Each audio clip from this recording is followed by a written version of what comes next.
what's your destiny, right? We hear about that from people. It's in movies, it's in books, right? That someone has a destiny, right? What is your destiny? Where are you headed? What sort of does the universe have for you? I think we should ask a different question. Like, what does God have for me?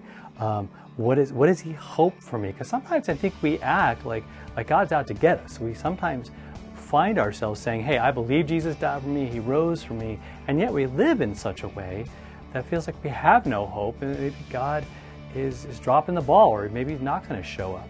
But look at 1 Thessalonians, right? As we look at this hope for the future, in 1 Thessalonians 5, verse 9, that's really hard to say, he says, God has not destined us for wrath, but to obtain salvation through our Lord Jesus Christ.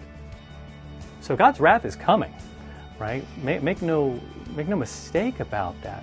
That's just right because of sin, but His wrath went on to His Son Jesus. The wrath that I deserve, the wrath that you deserve. That's the message that we need to bring, right, man? That people would know that.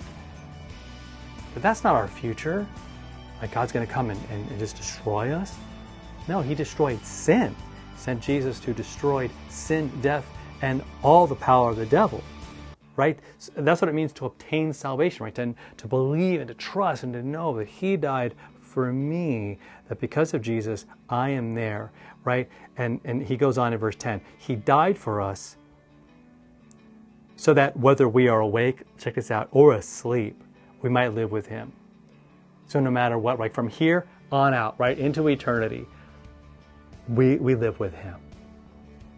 So whether I feel like I'm in control or whether I'm not in control, no matter what's going on, He's got me. He is there. I get to live with Him. And so what should we do? Verse 11, therefore encourage one another and build one another up just as you are doing. Paul's kind of assuming that that's what we're about. We're doing this as churches, as people, as communities, as families. We're building each other up, knowing that Jesus loved us and saved us from the wrath to come.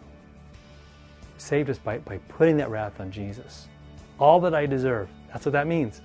All that I should have coming to me, He got. And all that He should have, He gives to me, gives to you. What an incredible thing. What a mind-blowing thing. I think that will change the way you see everything and everyone. As someone who needs to hear that, as someone you desperately want to have that truth, and to have that destiny, because there's no other destiny worth having, all right? So we'll talk to you next time. Share this with somebody. Hit that subscribe button if you haven't done that already. Get the word out that God is just amazing. Let's encourage each other. Let's be about building each other up, not tearing each other down, all right? Talk to you next time for another follow-through.